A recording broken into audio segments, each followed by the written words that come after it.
Welcome, everybody. We're really glad that you're here. This is an incredibly important subject for the town. We've all been following the press, and I've had the opportunity to talk on many occasions to both our city manager, George Roderick, who's on the call, as well as Chief McCulley. And I know that, I was present at a presentation that Chief McCulley gave up on Walsh Road yesterday, where there have been a number of burglaries recently, and it was excellent. So I'm glad that he's able to share that with all of you. We also have on the call Vice Mayor Bill Widmer and longtime council member Elizabeth Lewis, as well as many other equally important people. More important, actually. Yeah, like George Roderick. But, Chief, are you going to lead it off? How? I'm ready to go. Okay, we're ready to listen. Thank you for the intro. And just a reminder, I was reminded by the city clerk, if everyone could put themselves on mute for now, I think it will help. Appreciate that. And with me tonight, I have Commander Dan Larson, and I've also got Detective Sergeant Anthony Kokler. We're all going to take turns speaking at you because nobody wants to listen to me all night. For our agenda, what we'd like to do, and like the mayor mentioned, we had a great community, our neighborhood meeting yesterday, kind of follow the same agenda. I'm just going to tee it up and give a perspective about burglaries nationwide, regionally and locally, and the issues that we're facing. The commander's going to go into more detail about the South American or Chilean gang members that we have information have been targeting some of the burglaries in the area. But I think it is important to mention that we're not just focusing on Chileans, we're focusing on all types of burglars and burglary suspects that are entering our homes. And then Sergeant Kokler is going to give his patented 4 formats and 4 seat speech that we will be asking our residents of what we're asking them to do, which will be followed by what previously by what the commander will be telling you what we are doing to protect our residents and what we're trying to do to prevent the burglaries. So with that, I'll get started. It's great that I see we have about over 103 participants. That's fantastic. It tells me that this is an important topic for you all as it is for us. Just to give you an idea about burglaries throughout the country, last year, there were a little over 2 million burglaries. That's about 5,500 burglaries per day. So it's a problem, not only in this area, but across the country. In California last year, there's about 155,000 burglaries. And in San Mateo County last year, 2,500. We experienced 28, and our average is about 2 to 3 a month. And even 2 to 3 a month is too many. I mean, 1 is too many. It's unfortunate that I don't think we're probably going to see that, but we're definitely going to try. And I think it's important as you put a perspective on this problem, not making excuses for anything, but of those 2 million burglaries across the country, 90% go unsolved. No suspects arrested, no property returned. And our arrest rate is about 2 to 3 per year. I wish that were higher, but I think it gives you a sense of how frustrating this crime is for the victims, of course, and for us in law enforcement trying to prevent it. And as we've mentioned, we've had in the last month in January, we had a total of 8 burglaries, much more than our monthly average. 6 of those, due to our investigations, tell us that these were committed again by what we believe are Chilean gang members coming into the country in Miami, leveraging a visa process that allows normal non-citizens to come into the country for trips, vacations, extended medical leave. They're doing their work. And it's not just Atherton, it's not just the Bay Area or California. These groups are working across the country. Most notably, there was some press coverage back in the DC area, again, targeting wealthy communities. So with that, I may mention too, as part of our agenda, we're not going to be talking to you all night. If you want me to, I can, but I don't want to do that. We'll probably be talking to you about 15 minutes or so. And what I really want to get into is what's on your mind, the questions you have, the concerns, the issues. I know the city clerk is on board, and if you have those questions, you can submit it during the chat, and he will call those out for us to answer. And then as we get into the question and answer phase, you can raise your hand and we'll be taking those questions. I think that will work out well. So with that, I'm going to turn it over to Commander Larson to go in a little more detail about our problem and those efforts that we have been taking and will continue to take to combat this problem. All right. Hello, everybody. So my name is Dale Larson. I'm the commander for the Atherton Police. And first off, thank you very much for being here.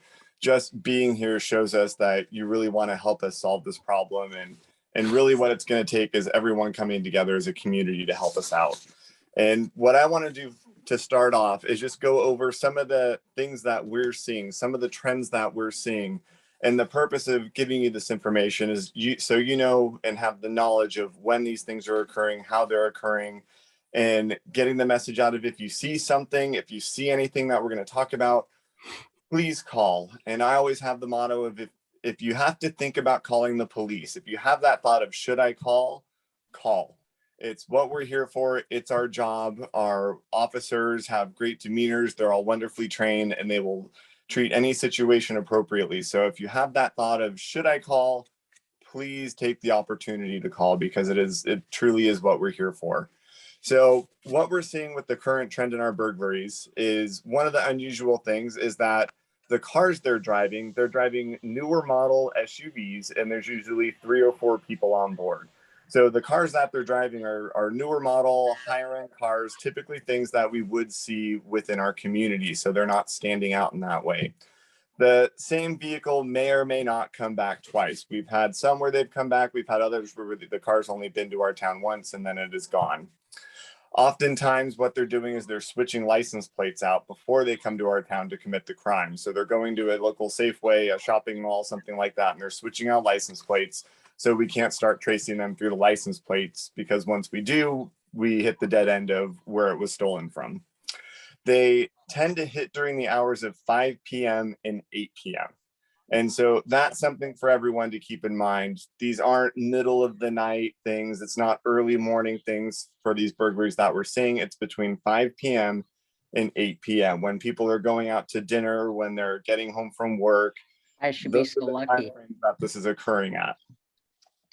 We believe they arrive in the area several hours early and they're actually scoping out the area. So if you're out, you're walking around, if you see something suspicious, once again, please give us a call because we do believe they're coming to town before they commit the burglary.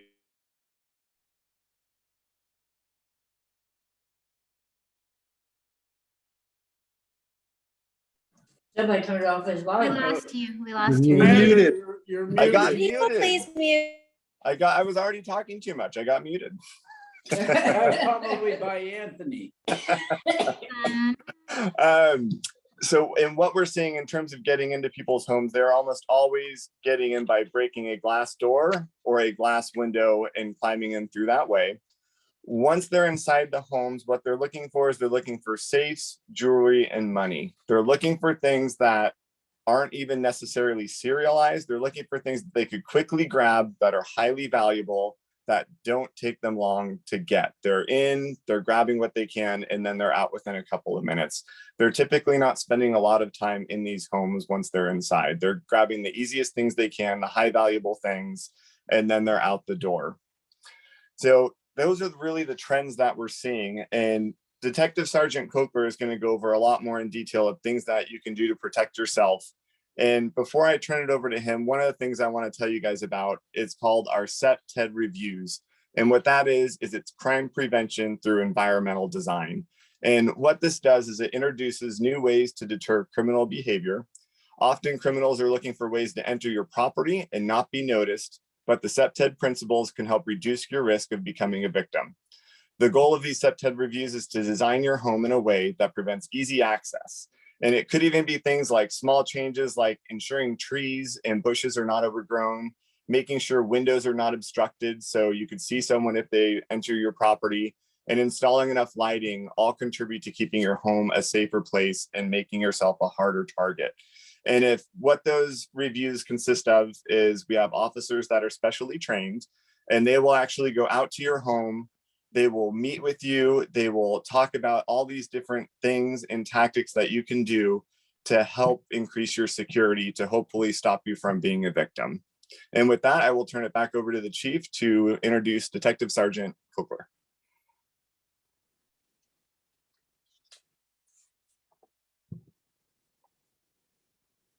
I think you're muted, Chief. Sorry about that. So I'm going to introduce Anthony Kokler, our Detective Sergeant. This is going to be his last Zoom meeting. I'm sure he's broken up about that. But Sergeant Kokler has served the community for over 26 years. He's going to retire on March 3rd. So congratulations to him. And Anthony, take it away with your last version of your patented speech. Thank you, Chief. Good evening, everybody. Before I go over what you can do to help stop the residential burglaries from occurring, I just want to go over a little bit about what we do at the department when a residential burglary or even an auto burglary happens. One thing we do all the time is write and review reports. We get all the information from you, all the property that was stolen, any witnesses that we may have, find out, log everything down, and we write those reports. Those reports oftentimes are then sent to us in the detectives division, and we review them. We'll make sure that any property items that have serial numbers are entered into the stolen property database. And what that does is that if those items are found by an officer somewhere else, they can run that serial number and it'll come back as stolen property. And chances are the person in possession of that property could get arrested for possession of stolen property. We'll also use online databases to try and locate further information on possible suspects. We'll communicate with other police agencies throughout the state. Currently, we're working with not only local police agencies, but also agencies up and down California, sharing information, sharing flyers, bulletins, and even sharing reports with each other to try to stop these people, find out who they are, and make some arrests. Any items of evidence that we get, be it fingerprints or maybe blood samples, we'll submit to the San Mateo County Crime Lab for analysis. And we'll complete search warrants as needed. And when we get the search warrants back, we'll review the returns and complete follow-up investigation. If we're able to identify a suspect in the case, we'll share that information with other agencies, and we'll send that information up to the district attorney's office to try to get prosecution of the suspect or suspects. Now, what can we do to stop or help try to stop these residential burglaries from occurring? You know, if somebody wants to commit a residential burglary, they're going to commit it. The best thing you can do is try to make your house a hard target, try to make it as difficult for them as they can. But some of the things that you can do is make sure to lock your doors and windows. All too often, we'll go to alarm calls and we'll be walking around the property and we'll find an unlocked door or an open window. Any unlocked door or open window is just an invitation for somebody to climb into your house and try to take your stuff. Use your alarm system. If you have an alarm system, make sure that you turn it on anytime that you leave your property, anytime that you're not there. Of all of the burglaries that we've had since 2018, we've only had 37 houses that we know of that had alarms, and of those 37 houses, only 23 alarms were turned on. So if we had more alarm systems turned on while people were away, we may have been able to catch somebody, may have been able to stop somebody a little bit sooner. So it is important to use those alarms. Also, video cameras. It's great to install a video camera system. A video camera system that takes really good pictures both day and night, that can zero in on license plates, that can get good pictures of these people's faces. You want to install a good system, but something that you can easily operate too, because some camera systems are incredibly difficult to run. So if you can get one that's installed professionally, takes great images, and that you can operate it and get us photos or videos when we need it, that would be great. And of all the burglaries we've had 41 residents that had cameras. Of those 41, 38 were working and 3 were broken. So if your camera system is broken, try to get that fixed. I know that I've got a video camera system at my house, and I've had to replace several parts of it because over time things do wear out and you do need to replace the cameras or maybe the DVR unit, but you do need to take care of that if it happens. If you're going to go on vacation, let us know, give us a call, or come into the police department, fill out a vacation request form. And then what we'll do is we'll put your information in our computer system. The officers will drive by your house a couple times a day, make sure everything looks okay. And if they notice anything that's wrong, if we have your contact information or emergency contact information, we can call and let you know and ask you what you'd like us to do. Lighting, interior lights, exterior lights. People are not going to want to break into your house if they can be seen. All too often we drive around at night and look at all the houses and everything is dark. If you keep some lights on in the front of your house, if you keep some lights on in the back of your house, even turn lights on inside your house on timers, maybe turn a television or a radio on when you're not home, that could help out quite a bit just to keep your place lit and keep some randomness about lighting and noise inside your house. Going with lights, you can also install motion lights. So if somebody steps into it, the light will turn on, maybe scare them away. Become familiar with your neighbors, exchange information and notify them when you're away. A lot of times we find that people don't know who their neighbors are. It's really important to get to know who your neighbors are, get their phone numbers, get their names, email addresses, and let them know when you're going to be away so that if you are gone and your neighbor sees your mail piling up or your newspapers piling up or something, they can pick them up for you. You know, one of the things is that if a burglar drives by your house and they see your mail coming out of your mailbox or a bunch of newspapers sitting on the ground, it's kind of an indication that maybe you're not home. So they may target your house if they see that. So it's a good idea to have somebody pick that stuff up. On that same note, if you are going to be away, you know, have your mail stop your newspaper deliveries. Just call the post office, fill it out online, call your newspapers, have them filled out online. I know some people get 3 and 4 newspapers a day. Just call those people, stop the deliveries while you're gone, and that can help out also. And a big thing is don't advertise your travel plans on social media websites. I know a lot of people like to put where they're going. They like to take pictures of themselves while they're away, post them on social media. The problem is you never know who's looking at your social media account, and social media accounts are open for anybody to find. I can put anybody's name into Facebook or Instagram and I can find you. I can see all your photos, the whole thing.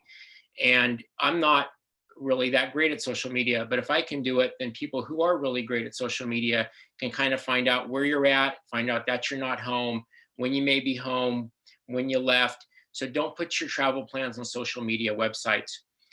Going along with residential burglaries, we also do have quite a few auto burglaries in town. And an auto burglary is when somebody forcefully gets into your car by breaking a window, prying a lock open, damaging your car. Different than a theft. A theft is when your vehicle's unlocked, the windows are down, but we do have quite a bit of auto burglaries. A lot of them are window smashes. So somebody will come by your car, they'll take a look inside, they'll see something that they want, they'll smash your window and take your stuff. So a few things to help prevent that: lock your doors and roll up your windows, keep the doors locked, keep the windows up, keep all your valuables in the trunk and out of sight. So 4 seats and 4 floor mats is what I like to say. And what that means is that if somebody looks in your car, the only thing they should see is 4 seats and 4 floor mats. No purses, no bags, no electronics, no keys, no credit cards, no nothing, just seats and floor mats. If you keep all that stuff out of sight, chances are your car is not going to be targeted by a burglar and who's going to break your window. The other thing too is that don't keep your garage door opener in your vehicle. Even if your car is on your property, in front of your property, take the garage door opener out, because if they break into your car and find the garage door opener and find that that garage door opener works, now they've opened up your garage and they've got access to your garage and possibly access to your house if your door to your house is unlocked, or if they find a spare key or whatever it may be. So make sure to keep that out of your vehicle. And then I know that a lot of people like to park their cars in their driveway. They don't lock their cars. You know, they think it's Atherton, nothing's going to happen. But you have to understand that in the middle of the night, there are people that drive around. There are people that check door handles. There are people that look inside windows, and we're not going to catch them all. So the best thing you can do is help protect yourself by keeping your stuff locked up, garage door openers out of the car, and nothing inside your car that anybody can see. And with that, I'll turn it back over to the chief. Thank you, Anthony. And before we get to the question portion, I see there's several, which is great. I'm looking forward to that. I just want to reemphasize with these South American Chilean gang members, and it could be the same MO for others, but one of the best ways you all can help us is the MO of these gangs, and what they're doing is, and what they're trained on doing, is they're targeting the master bedroom. First floor, second floor, they're doing a window smash. They're doing that so they don't break the door contact or the window contact for the alarm going on.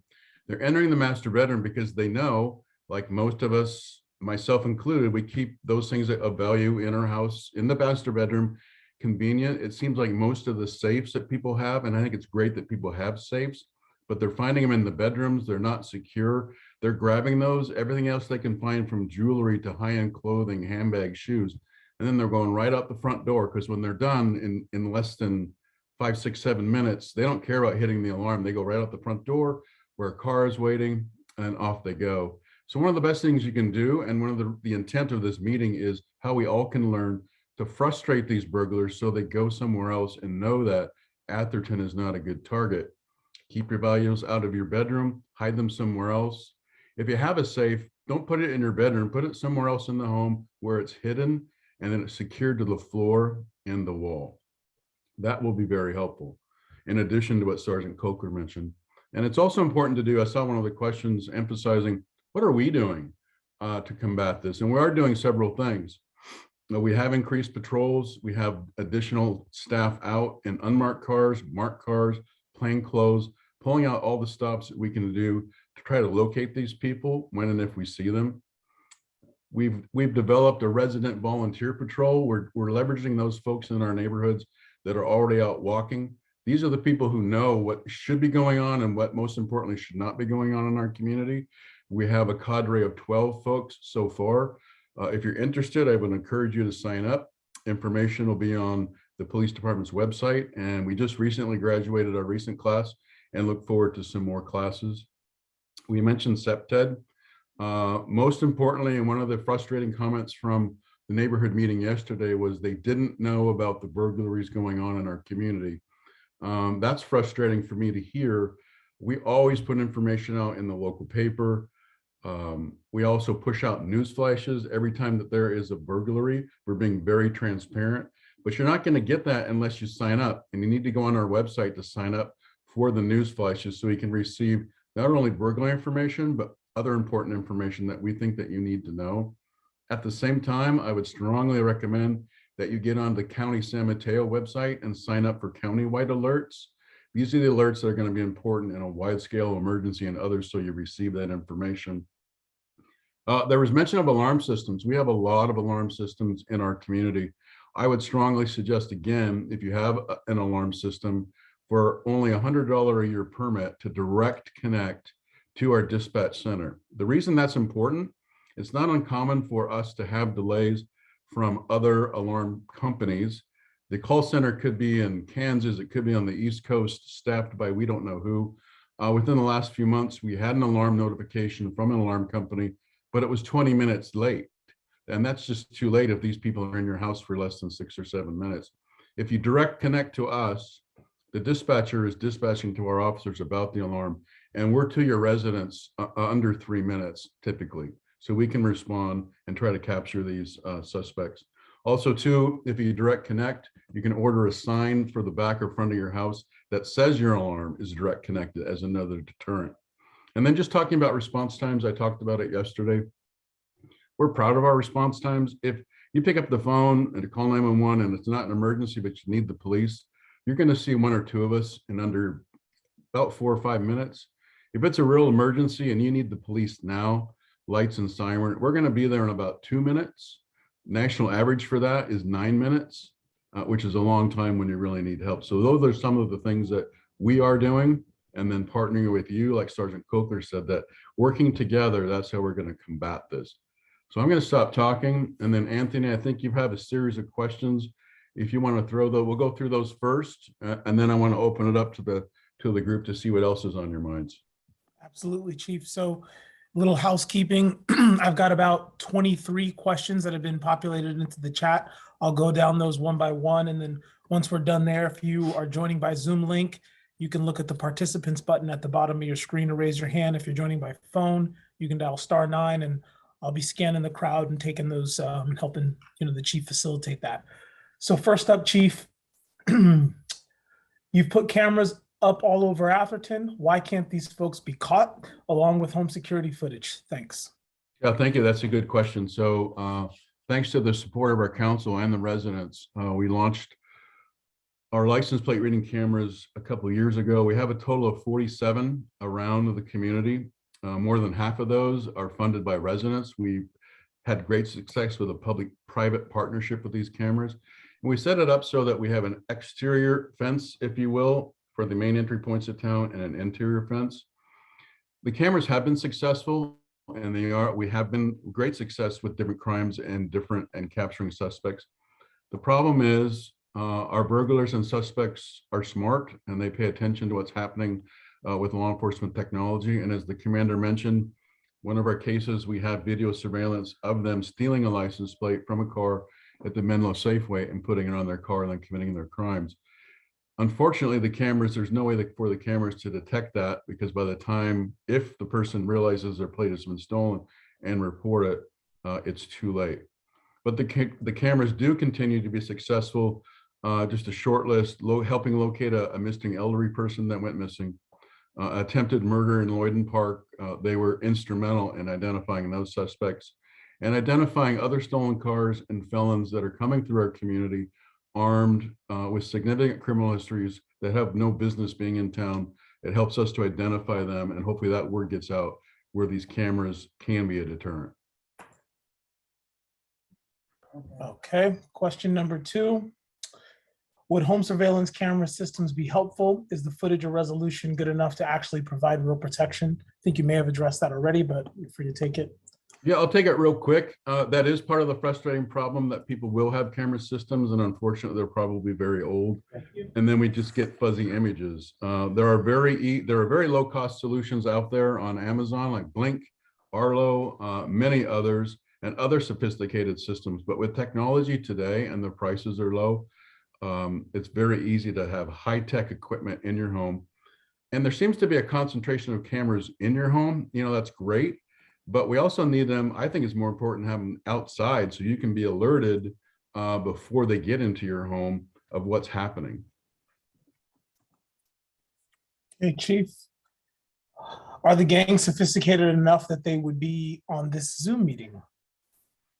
It's very possible, and I hope they are, because what they're seeing is their community coming out in droves, and the police department working proactively and aggressively to combat this. As part of the transparency, as part of the deterrent. Within the last week, I've done television interviews, radio interviews, newspapers, newscaster from Chile, newspaper from Chile, Southern California, and across the country. So this is catching attention. And I believe that's really important that word get back to these suspects, that Atherton itself is not a good place to come. The Bay Area is not. Does that solve the problem? No, it pushes it somewhere else, but it solves my problem and our responsibility to the residents to do whatever we can to keep them safe and secure. Chief, I sent footage last week of someone casing our house and sent it to one of the officers. I haven't heard anything. Also, houses on both sides of us are vacant. What can we do to help show normal activity so that we're not targets? Good question. My suggestion would be to contact, if you have contact information with the owners of those 2 vacant homes, to do exactly what Sergeant Cochler said, to have light timers, to get exterior lights up, to make it look like somebody's home. In response to the question about your footage, I can't answer that. Sergeant Cochler, does that sound familiar? I won't ask for the address, but we have gotten some videos. I don't recall seeing any videos of any houses in Atherton, so it may have been sent to a patrol officer.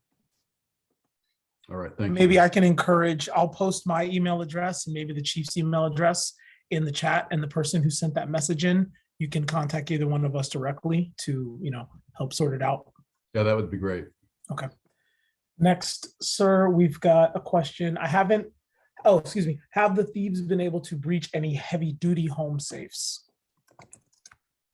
Not that I'm aware of. They're targeting, again, like I said, unfortunately, the safes that people are utilizing, they are somewhat portable and they're not secure, and they're taking them right out the front door. Some of the bigger ones, they've attached ropes and they've dragged them right down the steps, right out the house, committing a lot of damage. If you have a large safe and you have it somewhere in your garage, and even if you have a large safe, cover it up with something so they don't know what it is, and bolt it to the floor, into the cement floor, and into the studs of the wall.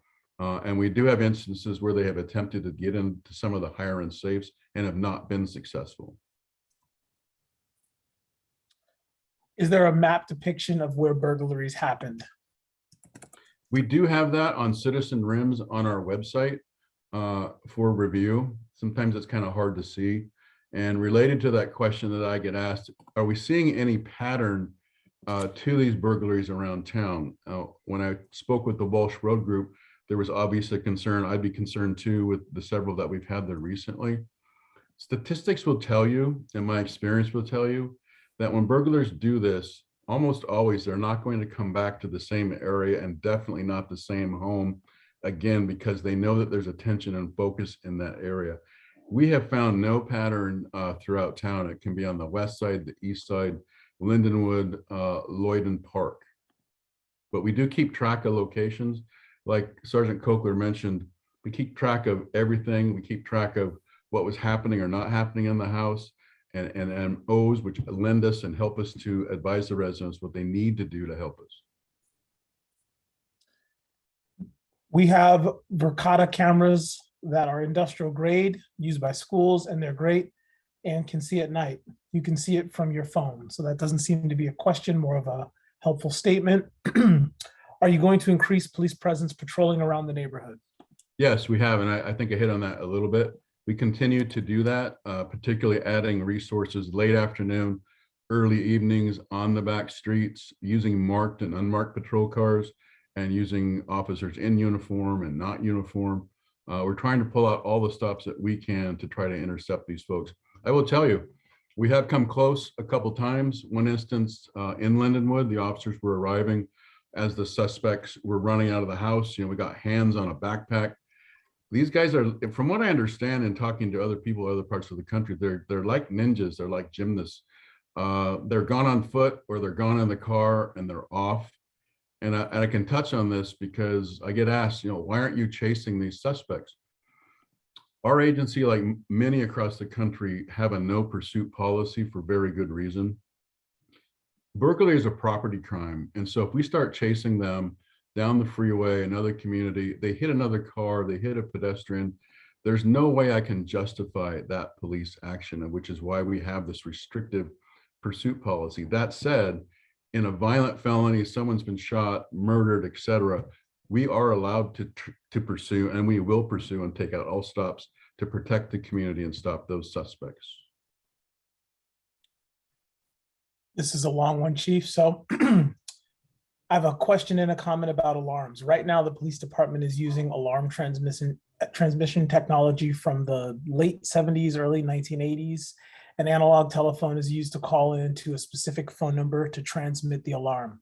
Modern technology uses an instantaneous internet connection to transmit the alarm. When will Atherton be switching over to the new technology? It's the first question. I'll let you handle that, and then I'll go through the next part. Okay, good, because my memory's not so good. That's a good question. We recently have contacted vendors for our transceivers that allow internet protocols, and we're still working out the bugs. In the interim, there is technology available that allows, because I'm sure many like myself have gotten rid of our landline, it allows for cellular and Wi-Fi connection. So we will continue to work on that to upgrade our service in that area. Thank you, Chief. And the next part is, I have been asking for this for years. It involves a few $1,000s in new equipment, which in the context of $30 million new building seems very small, and involves the added benefit of being able to attach a cellular internet transmission module to one's alarm, which you just touched on, in case the internet or phone lines are cut. I know the APD has a vendor that rigs this together, but involves transmitting the alarm wherever upon. So yeah, the rest of it's just like encouraging to us to do this. And I'll let everyone on the call know that I can go through these questions, and we can post them on the police department's website as questions that got shared, and we will make this video available to the public as well. Next question, Chief, is what is Atherton Police Department's pursuit policy, as well as Menlo Park and Redwood City, which I believe you already touched on? I can touch on the other agencies, and I can't speak for them, and I'm not going to comment on their policies. Menlo Park does allow pursuits, I believe, for any violation. Redwood City, the same. That's why you'll find when we do have stolen vehicles that come through our cameras and we attempt to stop them, they'll move on or start to go towards Redwood City or Menlo Park. They're listening to those calls and they're standing by, and then they'll engage in a pursuit. But in my opinion, again, and I've had to do this, if you have to explain to a family why an officer chasing a stolen car and that car went into the broadside of an innocent victim and killed family members, you just cannot justify that. And I can't support that. I think you're going to talk for a while on this question here, sir. Should Atherton invest in contracted private patrol to augment the police department as Bel Air does to augment LAPD? That question came up at the neighborhood meeting, and my opinion, I guess I'm not sure, maybe neutral. I mean, if residents wanted to do that, they certainly could. It would be eyes and ears. I know other agencies across the country, some do that and in gated communities. I'm not sure how effective it would be in addition to the 3 or 4 officers going throughout town. That would be a decision for the residents. But if they made that decision, we would certainly want to sit down, obviously, and get involved so we can make sure that it's operating and as productive as possible. Are these the same gangs that are doing group thefts at high-end stores? No, not from what we know. What I know from from speaking to fellow chiefs, we just had a chiefs conference in Sacramento last week. These are basically Bay Area groups that are going and grabbing what you see in Nordstrom's, Walgreens, others. It's not these same groups that are committing our burglaries. I'm gonna just go through this really quick to get to the question. This resident's just mentioning what the alarm system that they have, that it's monitored. Yeah, it's not really a question, but I can post that later. Do you plan more street cameras and have they been helpful? I'm not sure at this time that we plan to implement more license plate reading cameras, if that's what the question is. Again, we have 47. We're lucky to have the benefit of the support of the residents to fund over half of those. If a resident is interested, we would certainly like to meet with them. Sometimes residents, and I totally understand that they want the camera right in front of their house. But when we work with them and show them, if you put it in this location, it's not only going to benefit you, but it's going to benefit your neighbors and the whole neighborhood. As for now, though, we feel confident that what we have is working well. Most of the big holes are covered. We have a few minor areas, and we're continuing to monitor that as we go through the system analysis.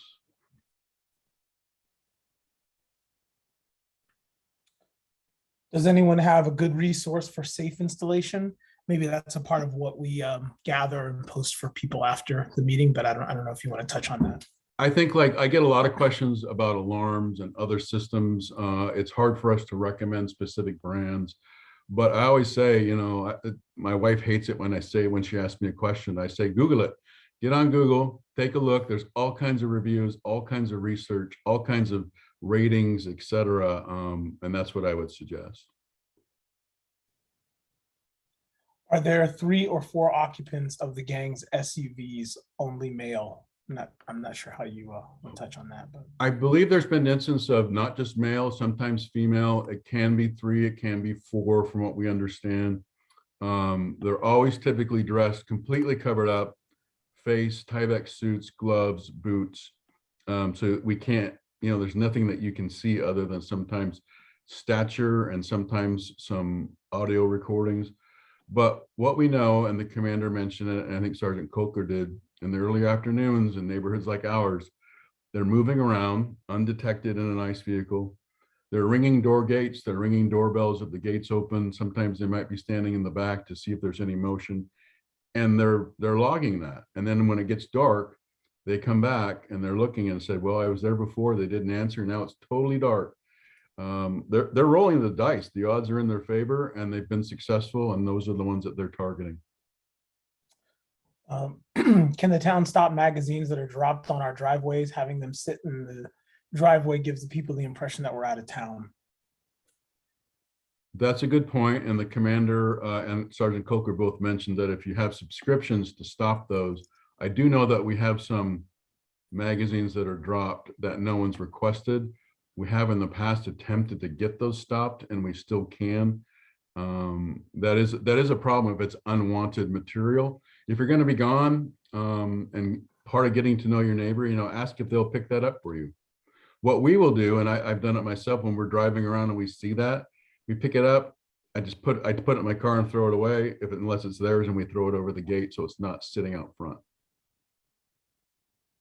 We have tons of windows and glass doors facing the back and side yard behind the fences. We do have a security alarm, but I have been told that these burglars are so fast that even if they trip the alarm, they will be long gone by the time that the police show up. How do we deal with that? First on the glass and the glass break. Again, they're breaking the glass so they don't break other alarm contacts. There are glass break sensors, and then of course the motion sensors that would either be outside or inside the home. The best way to combat that, because it's all about time. If you can direct connect your alarm to the police department, that gives us that 2 to 3 minute window that odds are now going to hopefully be in our favor and get there before they're completing their crime. This question is more of a comment about the way that the police department monitors the alarms. This resident says that they have a similar situation where they want to switch to having the police department monitor their alarms, but they can't because of the technology that we use. Yeah, I'm not sure who they're working with, but we have worked with vendors that do have the technology solution. One thing I will say, which is unfortunate, alarm monitoring company, when asked, they'll tell you that we don't have that capability to do it, or they'll say that we don't do that. Obviously, they want to keep their business. It's unfortunate they're doing that. And the best thing that you can do if you have questions is to call dispatch and speak with the operators, and we can walk you through, hopefully, and refer you to resources to get the technology to allow you to connect as we continue to research other avenues for our transceiver. Just as a heads up to you, Chief, we're on 22 of 48. In speaking to one of our friends whose house was broken into here in Atherton, they said none of the issues is that even if you arrest someone, they will be out of jail in 3 days. The issue seems to be the district attorney and the fact that they don't want to bring charges to the thefts. There is no deterrence. Please speak to this. That's a broad question. I will tell you that District Attorney Wagstaff, who works very closely with all of us, is very aggressive in prosecutions and will prosecute any case that he can. A couple things I'll comment on, and not to get political, but a couple years ago, California became the first state in the country for no cash bail. The intent was, and I understand it, for those people that can't afford bail to be able to get out on bail and be released. What happens instead is a risk model is developed between the courts and corrections to determine risk, because the whole idea is to reduce prison and jail populations. So being a property crime, and if there isn't any violent criminal history with the suspect, they will and they can be released, which is unfortunate. I don't have a solution to that. It doesn't deter us because we still have to do, officers sometimes get frustrated, and I tell them, you can't get frustrated. We have to do what we need to do on our end to find and arrest suspects and incarcerate them when we can. Also, in the last 2 or 3 years with COVID, as you can imagine, the restrictions within jails and prisons, we have a lot of restrictions placed on us about who we can book. And it's typically for violent crimes, et cetera. So that's also been an impact. And that will hopefully return to normal once our lives return back to normal, hopefully soon. Can I just want to point out that our code enforcement officer posted this: for residents who receive the magazines and flyers on their driveways or doorsteps, our municipal code requires that the publishers provide their contact information inside the printed materials, so residents can call to cancel their service. This goes to the next question, which is about people receiving those magazines that go into their mailbox. So I think that's been addressed. Are they taking computers and TVs? No, and this question came up yesterday at my meeting. They want nothing to do with electronics. They're a dime a dozen these days. They're too easy to track. They're not even taking firearms, and hopefully if you have a firearm in your home that it is secured because you're required to secure it. They're only after jewels, precious metals, high-end handbags, high-end shoes, designer clothing. They know exactly what they're looking for because they know exactly what can be sold easily because of what they're being asked to look for to bring back to wherever they go to sell it. Unfortunately, with the jewelry, they will go to what we would consider a legitimate jeweler, and unfortunately some are not, and the jeweler will go out the back door, buy for pennies on the dollar, and then sell it in a showcase because you can't track it. They aren't using pawn shops anymore, and I'll give you the reason why. Pawn shops were the easy place to fence and get some quick money. Now with the legislation across the country, you're required to take photos, get ID, etc. All that information is fed into a software system that's accessible by law enforcement, so we can search. If a Rose Bowl ring was watched, we can look for that. But we're not successful in that area because they're not using it because they know about it. Are floor safes a good location to locate valuables, or is there a better solution? I think a floor safe is great. Maybe keep it out of your bedroom because they just rip up the carpet looking for it because they know it's probably there. Put it somewhere else and hide it. And keep in mind that from what our information has with most of our burglaries, they're only targeting the master bedroom because that's the target-rich environment. Maybe some ancillary bedrooms. So if you keep all your things in another part of the house, you're going to frustrate them and they're not going to be successful. And that's when they're not going to come back. We have two of us living in the house and 4 cars. So whenever we leave, even if both of us are out, there are still 2 cars in the driveway. Is that helpful, or do they case the target house enough so that this won't help?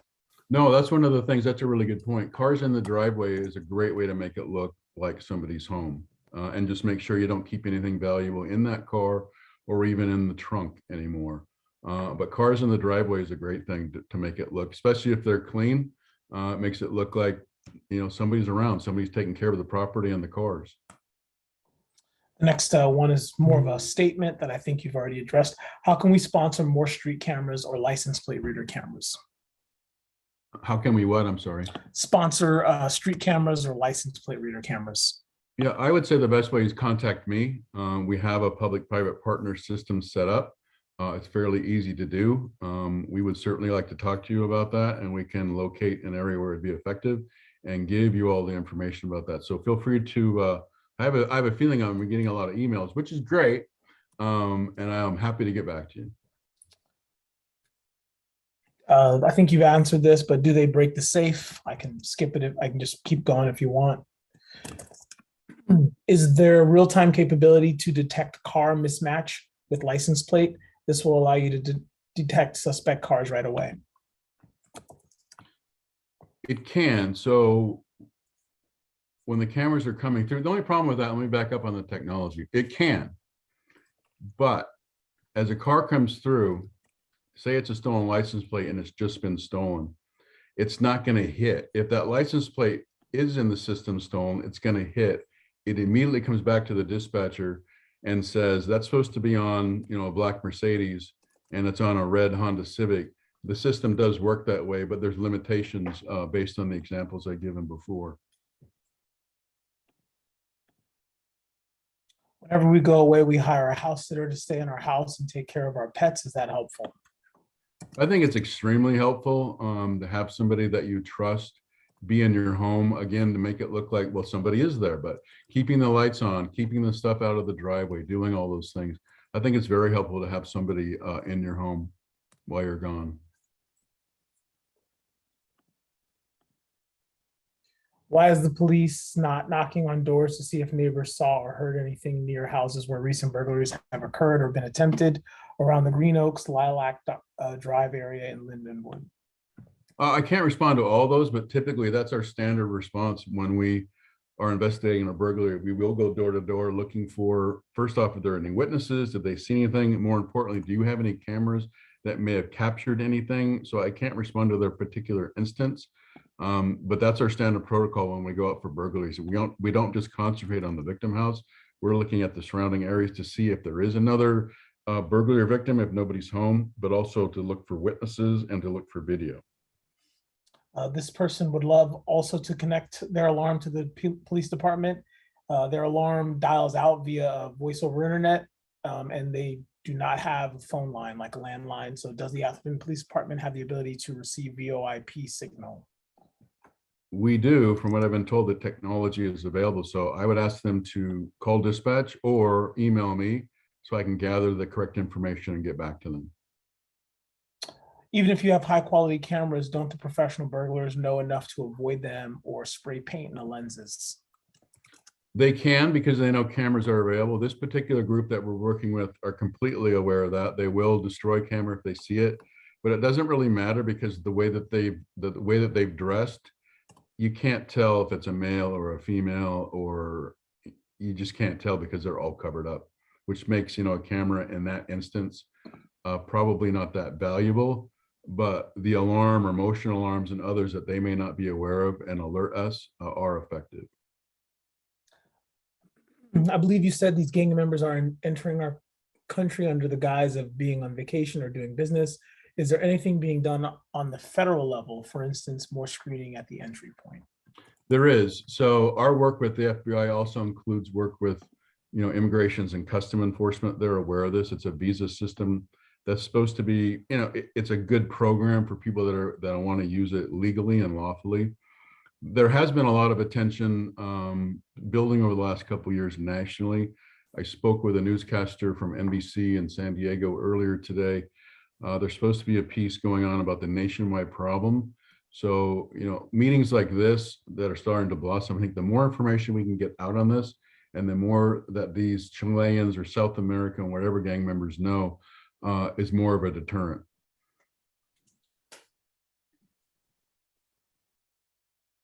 Is there a size of a safe that thieves cannot take? Well, the bigger and heavier, they're not going to be able to take it out of the house. And if it's secured to the floor and the wall, they're not going to be able to get at it. So I guess maybe bigger is better. But what, again, to get back to whether it's small, compact, fireproof one like I have, the best thing is just to hide it somewhere. Put it inside a cardboard box, put it in the garage, and they're not going to go out there, or secure it to the floor or the wall. Hiding everything is the best way to do it outside your master bedroom. Have there been many thefts when people are home? Do the thieves carry guns or knives? Good question. Very good question. And to my knowledge, there have been 2 instances of burglaries where somebody was home. All it took was for the person to yell and they're gone. I can tell you that not only these suspected Chileans, but any burglars, from my experience and what statistics will tell you, they don't want any interaction with anybody in the home. They're not, for the most part, they don't want to harm anybody. To our knowledge, this group, they are not armed that I know of, but they've never challenged or never assaulted anyone in our community. They will assault and fight police. We're prepared for that. We understand that. But if it gives you any solace at all, they want nothing to do with you. And if they hear anybody, they're going to be gone. If they see you, they're not going to try to attack you. They're just going to be gone. What gives you evidence that these are Chilean gang members? It's hard to go into a lot of that detailed information because of ongoing investigations, but I think it's important for everyone to know that that we have connected the dots. We were the first agency in the Bay Area to do that in late 2018 of this problem. And again, it's not just here, it's in other parts of the country. That said, not each and every burglary that we experience, we can connect to these gang members because other suspects can we do it. But just general information about the MO and information that we get as part of our investigation gives us really substantial information of what we're dealing with. Are flag lots seeing more or less robberies compared to street entrance? They tend to be more on front streets, not flag lots, and on corners of intersections, particularly because there's easier access and easier to get to a car. That said, it doesn't mean a flag lot could not be subject to this. Do you know for the house broken in, I think they're trying to say if dogs help. if they'll still break in if you have dogs. Dogs absolutely help. And I'll tell you what, just a sign that says you have a dog absolutely helps. If you don't have an alarm system, but you have a sign that says you have an alarm, it's a very good thing. Because again, these folks, they're running the odds, they're rolling the dice. So as they're going through and they see a dog sign or alarm sign, they see lights on, they're just going to move down to the next one and until they find what they want. So APD won't pursue on foot as a matter of policy or just high-speed chases outside. Again, situational Uptown. dependent, we will pursue on foot. Foot pursuits are also, I mean, it's a hazardous job overall. But statistics show that we start to go on foot pursuit, you're much more likely to be ambushed. And so it depends on the situation, the number of people. Again, we do allow foot pursuits for particular under the situation, under the approval of a supervisor. For the folks that will inevitably be caught, arrested, what plan do you have or legal avenues will you employ for ensuring that they remain in pretrial custody detention? Also, what were the case depositions for the cases that were prosecuted when the burglars were caught? The last part's kind of a hard one to answer. What I will say, what I said before, if we can be successful, and I hope that we are, in arresting a burglar, we will attempt to put them in jail. Right now, under COVID restrictions, it may or not happen. It would just be dependent on the situation because it's not a violent crime and they're not accepting suspects for that. They may have to be cited and released, which I know is frustrating, but it's part of COVID. And as for prosecution and conviction, we work closely with the DA's office. But one thing you have to understand is with these gang members from Chile, they add a whole nother component to the game.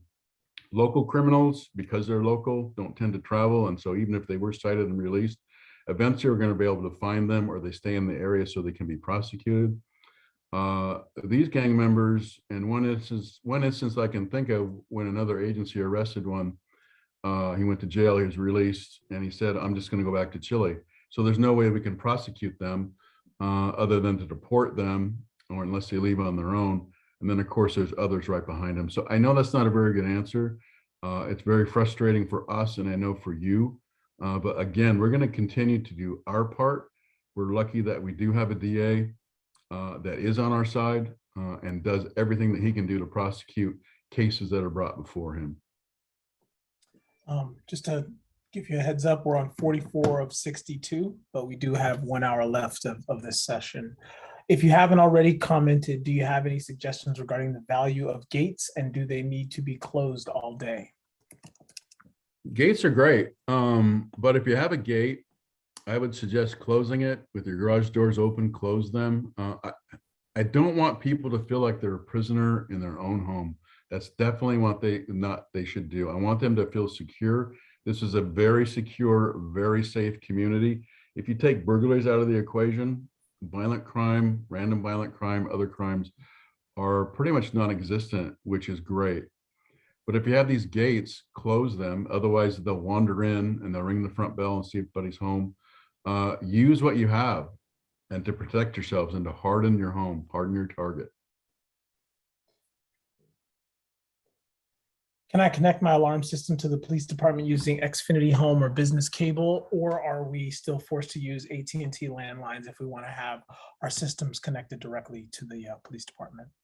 Yeah, we've touched on that before. I think the best thing would be for that person to email me because you can connect.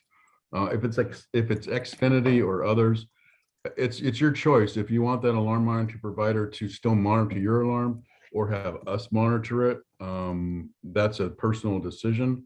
Myself, I would say I would have our dispatch monitor directly if we can get you connected, which I'm pretty confident that we can right now, and hopefully even easier in the future.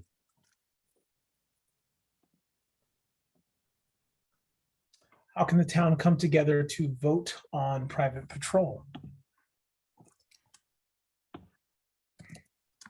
I don't think that's, in my opinion, I don't think it's something that the town can get involved in. That would be a personal choice, like a neighborhood like Lindenwood.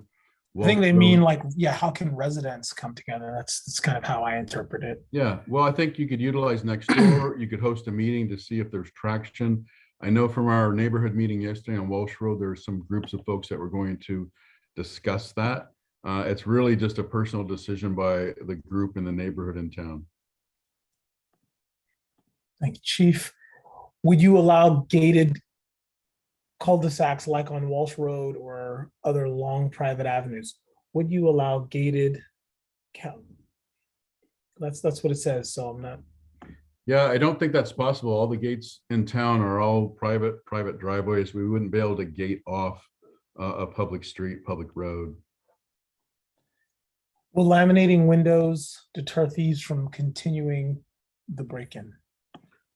Good question. There is security film available. We plan to use it here in our new police department on some of our doors and windows. It's a 3M product. You can go on Amazon or Google and research it. It comes in different thicknesses. And what's good about it, it isn't, just like a bulletproof vest, it isn't crime proof. But what it does is it dramatically slows down the criminals that are trying to break that window. And there's some really good videos on YouTube about this, and it's not that expensive. I do think it needs professional installation, but it is an option for folks to take a look at. Have any of the burglars been caught? And if we haven't caught any, how do we know where they're from? Again, when I started, unfortunately, I wish it was higher. Our average arrest rate of burglary suspects is 2 to 3 per year.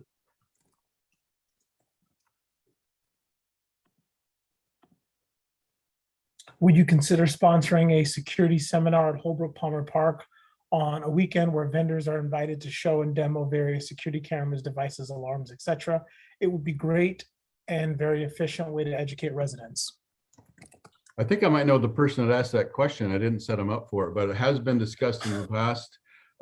Just a few weeks ago, a suggestion was made by one of our officers and by one of our ADAPT team members. We certainly are pursuing that because I think it'd be a great idea to bring folks together, have more conversation like this, and then see what technology options are out there for you. So we are definitely looking into doing that. Would it be useful to put private cameras watching the street? Are there privacy issues? No privacy issues because there's no expectation of privacy when you're on a public road. That's a really good question that comes up. And one thing that we talk with residents about, if you have a camera system and you want to add cameras or you're going to put in a new one, if you can put one facing the street and other areas, it's very helpful to us to watch for suspects, to watch for suspect vehicles and any other suspicious activity. If you catch them trying the burglary but not committed, what can legally you do to after the arrest? Has anyone been hurt, injured, or shot during the burglaries?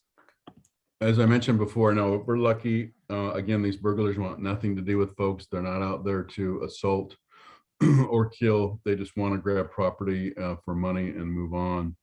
If we do catch somebody inside of a home, it's probably apparent that they were there for a burglary. If not, at least there's trespassing and they'll be arrested. When you say precious metals, do you mean family silver?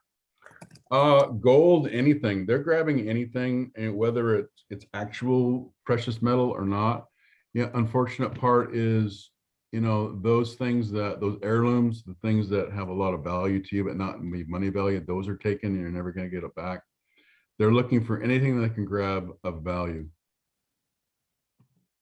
Common technique with homeowners who have a lot of valuables: use small safe in master bedroom as a decoy while another big safe is hidden elsewhere in the house. Looks like just a suggestion and a good one.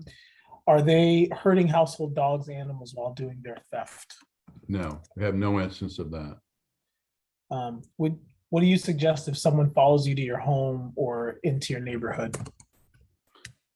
Good question, and I'll tee that up with the situation that we had in Lloydton Park that I mentioned, and it's just something for people to be aware of. We had a resident that was driving home on 101. Some local gang members noticed I was driving that he was wearing expensive Rolex, believe it or not. So they thought it's going to be a good idea to follow him to his house and take it. They followed him off of 101 into his residence, tried to strong arm rob him. A fight ensued. The wife and adult daughters came out to help their husband and father. The other suspect took a shot at the wife, unfortunately. She was very minorly injured. And then they took off before we could get there. And this is a great example of how effective our license plate reading cameras are. We had no information at all to follow these suspects, but our detectives, doing the great work that they do, immediately looked at the license plate footage, were able to see the victim and the suspect coming down the Marsh Road onto Middlefield, down to Fair Oaks, and into Lloyden Park. And because of getting that license plate, we were able to identify the car and identify the gang member suspects within a couple hours up in San Francisco. These were two very brilliant criminals because both were wearing ankle bracelets because they were out on probation and parole. That's how also we were able to track them and put them as evidence for the DA on that property and then locate them later. So as for prevention, I think it's always a good idea. Just keep aware of your surroundings.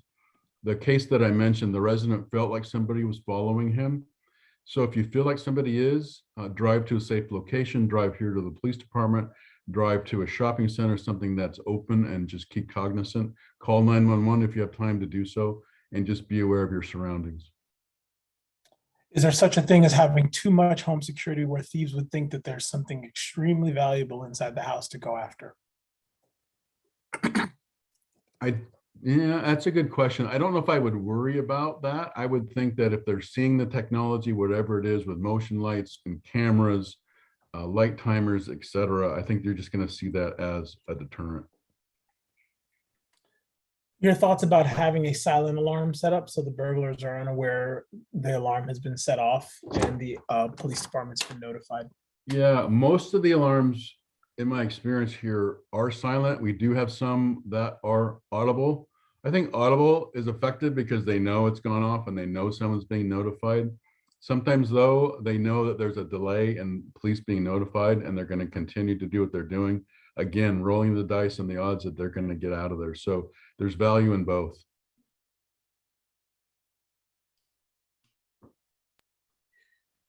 I want to wear and enjoy my jewelry. What other safe options are there besides putting them in a safe? That is very difficult to get things in and out of. It is. We recommend folks that have, high valued jewelry and other items, even a safe deposit box in a bank. I know it's inconvenient, but part of the problem we have is that because of the convenience factor of having it available, that's why it's getting taken. That's why these burglars have been so successful. So I would keep it in another part of the house or a safe in any other part of the house. I don't think it'd be too much to ask, to walk to your garage or walk to even your kitchen where it's hidden under, all of your forks and knives and take it out of there, because that's not where they're going. Anywhere but the bedrooms. We have a very loud and aggressive small dog. Do you think this would be a deterrent? Yes, because the dog has noted that somebody's there and they're barking, possibly alerting somebody inside. Dogs are a great deterrent. Is it better to have loud audible alarm versus the silent alarm? I think it's personal choice, like I mentioned before. I mean, the audible alarm will let somebody know that it's been set off, and then silent alarms, again, maybe more of an element of surprise. What I like and what I recommend to some is, the cameras that I personally use that are wireless that come right to my phone immediately. They have night vision. They have, great resolution for low cost. I can talk to people through these cameras and I can let them know I see them. But just instantly getting notified, and I can see, oh, it's just my daughter coming to break in the house again, or it's the gardener, or whatever. Having that instant connection where you can then call 911 and we can respond is helpful. This question is about news flashes. I can help you out here. So you can go to the town's website right on our homepage. It's the third button from on the left from the bottom. It's called Notify Me. You can also search on the page and type in Notify Me, and there you can sign up for news flashes and alerts. But I also posted that link in the group chat. I posted the chief's email, I posted my email, and if you have any trouble with that, you're welcome to contact one of us to get those news flashes and alerts. And what's really important about these news flashes, it's the best way for us to communicate you when we want you to know something important and want you to hear us, not just for crimes, but probably even more importantly, in the event of an earthquake or a large-scale disaster. This is how we're going to be pushing out information to you to help you stay safe and secure. and let you know what we're doing to resolve the issue. Going back to detecting license plate mismatch with a car make and model, if there's an ability to detect this in real time, you should be able to trigger alert, and it should be a rare event.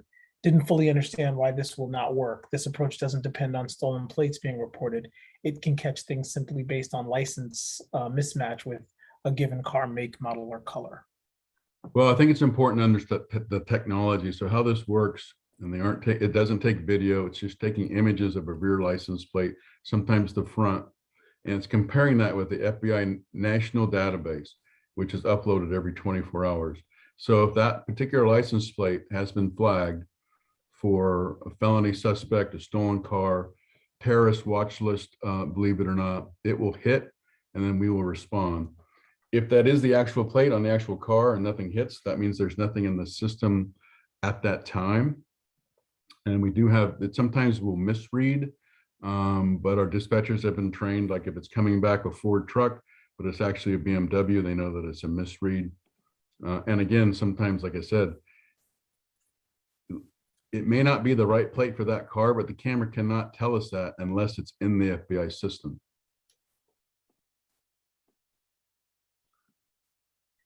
Can your officers request the arrestee be detained without bail pursuant to Penal Code Section 1275? Also, isn't just petty theft and commercial burglaries, they are sometimes subject to cite and release, whereas home burglars are always booked into the jail because home burglaries are strikes, aka serious felonies. I don't think it's just burglaries, but there are laws available to us that request enhanced bail depending on the circumstances. And right now with COVID, that's not going to work with the jail. Outside COVID, it can. That's completely dependent and up to the DA and the judges. The officers, if they feel there's a need and they're aware of that, would submit these affidavits. But again, it's up to the court and the DA to determine if they're going to increase bail or make no bail. I think it'd be pretty uncommon for just a burglar outside any other crimes to have no bail, especially in our current times. And this is the last question from the chat. Have any of the Chilean gang burglars been caught in Atherton or anywhere else in the Bay Area or California? Why do you have reason to believe that they are in our area? And if they have not been seen or caught, is this solely due to pattern? It's not solely due to pattern. And, you know, I wish that I could comment more in detail about why we know. I think it's just important to have the confidence that that we do know and that we are communicating this. There have been arrests in Southern California, again, that confirm the operation that we're dealing with. And there have been other arrests in other parts of the country. So again, we are very confident in what we're dealing with, and we continue to get information, but I just unfortunately can't go into the details. And again, as I mentioned when we first started, this doesn't mean that each and every burglary is going to be committed by these suspected Chilean or South American gang members. It can also be committed by our local folks as well. Let's just see. I apologize for the repeat. In regards to 3M film for Windows, would they have a burglar move on a different location, or would it only slow them from breaking in? So would they move to another spot if we have that deterrent, or do you think that it would just slow them down? They might, but it's going to slow them down. I think once they realize that you have taken the steps to arm your windows, they might go, oh, if they've done this, they might do something else. And, you know, as what we want with all these recommendations is to get them to move on. What about the stories on Nextdoor about following delivery trucks and stealing packages? I don't know what's on Nextdoor, but I do know that, you know, anytime, particularly on holidays, that we have had instances of package theft. I've been surprised, especially this last holiday season. I don't know that we had, if any, minimal instance of package thefts. In response to that, though, and trying to be proactive, we recently have received devices that allow us through GPS to track bait equipment or goods that are going to be in a bait box. We have not been able to deploy it yet. We're still going through training with the vendor, but that's one deterrent that we will utilize. And also too, when I drive around and I walk around the neighborhood every afternoon, time and time again, I see man, large boxes that looks like golf clubs, etc., that are sitting on the gate, they're sitting in the driveway. And that's an easy solution is when you order these items from Amazon or others, there are specific delivery instructions. Have it delivered to your business or have it delivered where somebody's home, but don't give them an opportunity to come through and take the packages because they will.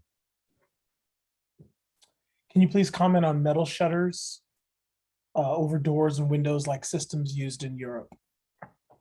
I've seen those primarily on TV, really sophisticated, really hard to break through. I'm sure very expensive. Again, that would be a personal choice on what you wanted to arm your home with. If we're around on a weekend or out walking our dog, what can we do to be helpful? There's so much construction that it's difficult to recognize unusual activity. Good question. And that's part of the training that we provide to our resident volunteer patrols. And again, plug for that. If you're interested, please let us know. We rely on our residents. They know exactly, typically they should know what looks right and what looks wrong. We do have a lot of construction, but I think it's important to know, especially for the Chileans. And again, it's going to be hard to spot because they're coming through in cars that fit into our community. So it's just difficult. I mean, that's a personal call, especially in your particular neighborhood, knowing that something may not look right. And that's a good opportunity for me to let you know about 911. How do we reach the police? You reach the police by calling 911. And I can't tell you how many times I've been told, like, really, I don't know if it's an emergency. Will the dispatcher make fun of me? Absolutely not. I like to say, and I say this with some jest, we are paid to be bothered. And how you bother us is by calling 911. That dispatcher is going to treat you professionally and courteous. They're immediately going to find out if this is an emergency. If not, it's going to be passed off to a non-emergency operator where they're going to take your information. And if it's something suspicious, no call too small, we're going to send an officer, almost always two, out to check to see what the situation is. So that is all of the questions that we had posted in the chat right now. We can open this up for Q&A for anybody that wants to ask a question orally. I'd encourage you to use the participants button on the bottom of your screen to raise your hand. You probably can't unmute right now because I turned that off. Or you can dial *9 on your receiver. So I'm going to scan the crowd and see if we have any of those. And while you're waiting, again, I would encourage people, if you don't want to ask the question now or you have information later, please take advantage of my email and get a hold of me, and I will get right back to you as soon as I can. We have Ann Yvonne Walker. She's going to ask a question. Actually, I don't have a question. I just wanted to say a big thank you for doing this. It's really very helpful, and I appreciate how proactive you're being, you and the whole police force. So thank you. Thank you.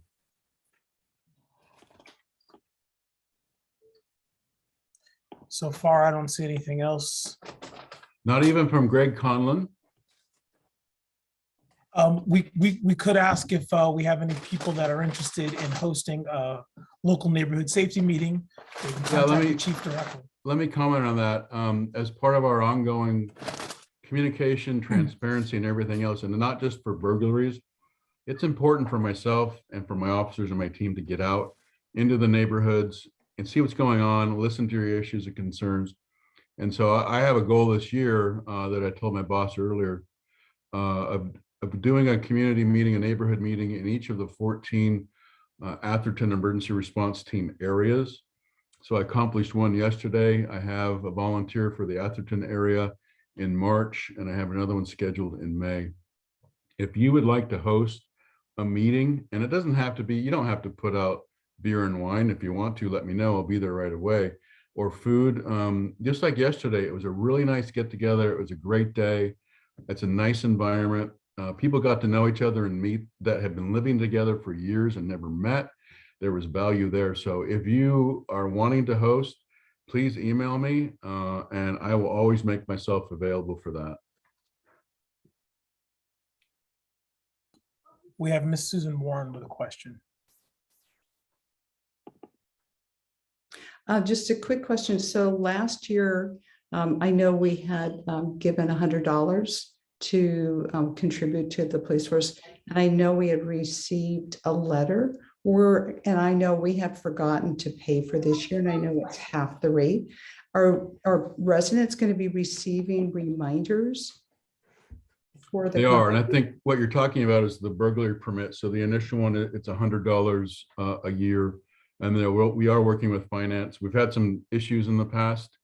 Information went out in the recent Athertonian that if you do have an alarm permit, that the renewal is due. And it's a good reminder too, if you do have an alarm system and you don't have a permit, per ordinance, you are required to have a permit. And the reason that we do that is to ensure that we have the accurate information in our computer-aided dispatch system to assist you when an alarm comes through or any other emergency. I also would like to recommend the resident patrol. I think it's been a wonderful program. I know I'm one of the few of the 12 and have been passing out flyers to quite a few of my neighbors. And it's been a wonderful way to get to know more of the neighborhood. It's been a really positive experience. So I just wanted to give a plug for that. Thanks for that, Susan. You know, it's a great way to, if you're out there walking anyway, or you're walking your dog, it's a great way to participate and give back to your community. I often get asked, how can I help? This is a really high-speed, low-drag way to do it. We even provide you with a very fancy high visibility vest, correct, Susan? Oh yeah, extra Yes. large. And we provide you training, and it's really worked out well. And we're going to continue to try to grow our army of volunteers. And just also a big plug, Sergeant John has been wonderful, extremely supportive of the program. Great to hear. Deborah, did you have a question? Yeah, Can you hear me? Okay. Yep. you can. Two questions. Do they hit fancier homes than say really old rundown homes from the 50s? And also, I heard that if you call 911 from a cell phone, it goes to the state patrol. If you're calling from a cell phone, It might. It all depends on the voting system within the towers. If it does go to the highway patrol, all it takes is once they hear Atherton, they hit a button and it comes to our dispatch. Same thing if you're in Redwood City and it happens to hit Atherton dispatch, it's just one button and we pop you over there. so don't call your landline number. I mean, You cannot call our business line if it's not an emergency. You can call that number anytime. But if you really need to get a hold of the police, call 911. And then in your response to, I'm not saying that you live in a rundown 1950s ranch home, Deborah, but top of the line.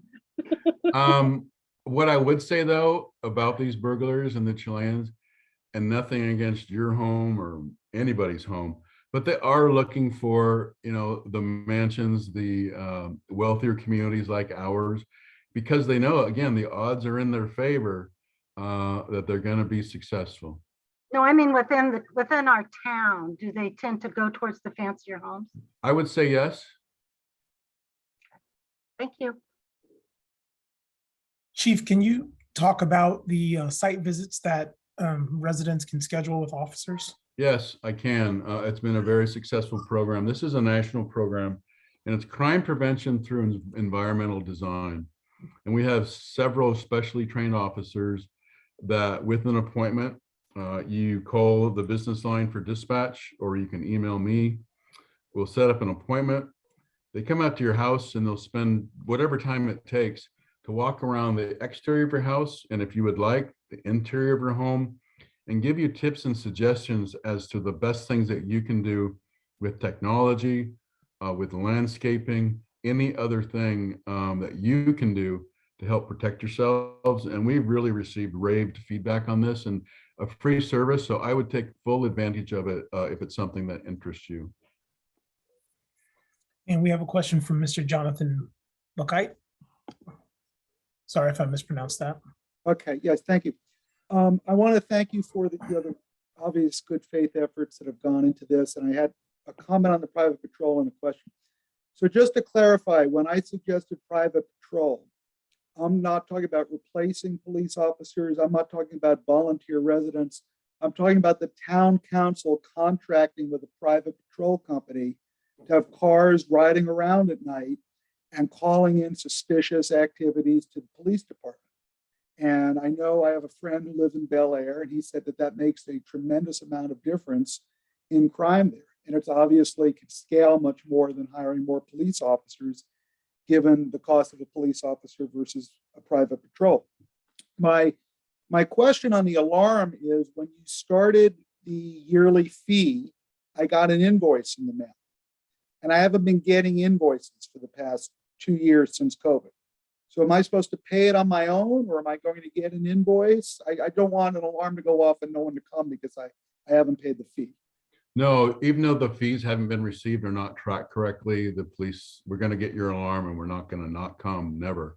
Okay. We've had some glitches between dispatch and between our finance. We're working hard to figure that out. So I would just stand by, and you should be receiving an invoice. Okay, thank you.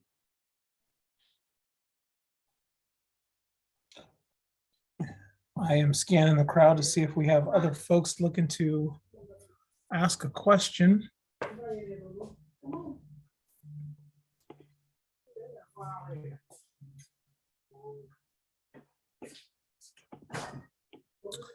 Just letting everyone know, if you're calling in by phone, dial *9, and if you're on the Zoom link, you can raise your hand by going to participants.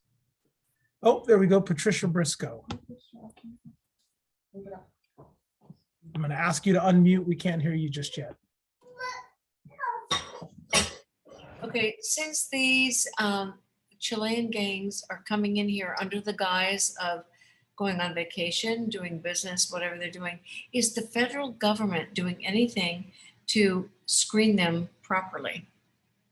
I can't go into, I don't know enough information about how they're able to leverage the visa system or how it works. I do know that, and this goes back to 2018 when we first started working with the federal authorities, that they're fully aware of this, what they're doing to combat it or to tighten down the system. I don't know. I can't answer that right now. But I mean, truthfully, if all of the chiefs nationwide get together from it sounds like this is a nationwide problem. I can't believe they're not responsive to this, but actually I can. But so it just seems ridiculous that they are being allowed to come into the country under the guise of going on vacation, when in COVID, no one is going on vacation. So they're coming in here going on vacation, and there's no red flag. I think part of the issue and what we're dealing with is when they come into the country or they apply for the visa, they have no criminal history at all in Chile or other countries. And so they're allowed to enter. They're coming for nefarious reason, and they do their work and then they're gone. And that's part of the frustration and part of the problem. Outside that, I do know that the federal government is aware of it and immigration is aware of it. I can't respond. I don't know what they're doing to combat it, other than, again, it is a problem across the country. We're starting to get a lot of traction, a lot of more media interest. And once you start getting that, particularly if there's some criticism involved, I think people start paying attention. That's my hope. Okay.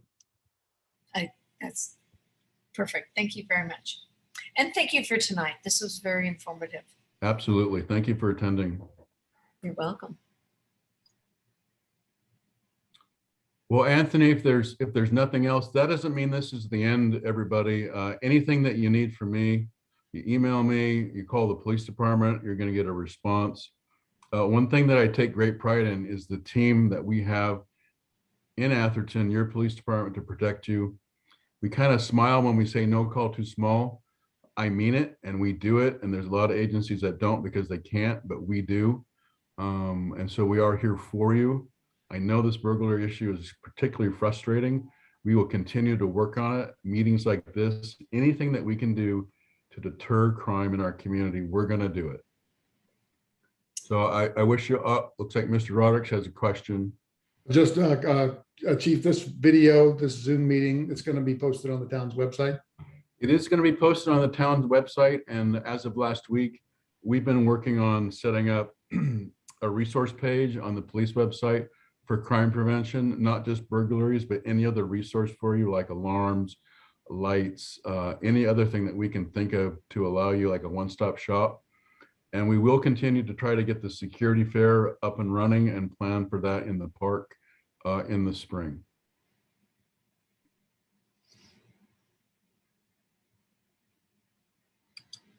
All right, last call. Again, thank you everybody for hanging on for an hour and a half during the week. I know everybody's busy. It's a really important topic, and when opportunity presents itself again, we'll be back before you. And I hope to see you at a neighborhood meeting that you're going to host soon. Hey, Chief, we got a late question. That's all right. What do we do if someone breaks in the house while we were in the house? If somebody breaks into your home while you're there, gather your family members and barricade yourself in a bathroom or a bedroom or other safe area. It's always good. You know, we always talk about having a fire escape plan or emergency escape plan, you know, and you don't need to do it in a way that scares your kids or anybody else, but have a plan where you know where you can go that's safe with a solid door and good locks, or, you know, 2 different doors they'd have to go through, and then call 911 so we can respond. And believe me, when we get those type of calls of distress, we are there in numbers. Other agencies are responding, and we're going to be there in about 2 minutes. Deborah has a question.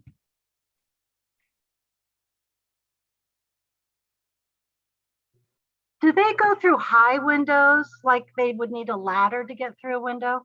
Yes, thank you, Deborah, for that. They do. Most of them have been second floor, I think, just because the homes they're targeting are large with second floor. So again, they're like ninjas and gymnasts from what we understand from other agencies and our resources. They'll use lawn equipment, they'll use ladders, they'll use the gutters. They're up the second floor in no time. So that's part of our STEP review, that if you have like lounge chairs around your pool, other things that they could use. And sometimes it's difficult because, like I said, you want to live your life. You don't want to store your lounge chairs in the garage and drag them out, but just take a look around. And again, make it hard for them, make it frustrating so they go somewhere else and they stay out of our town.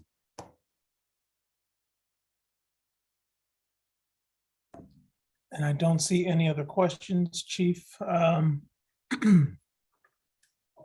Well, with that, we still have almost 100 people that have stayed with us. I appreciate that. That tells me this is important and it's on your minds, it's on our minds, and we will continue to do what we can to keep everybody as safe and secure as possible. Good evening. Good night, everybody.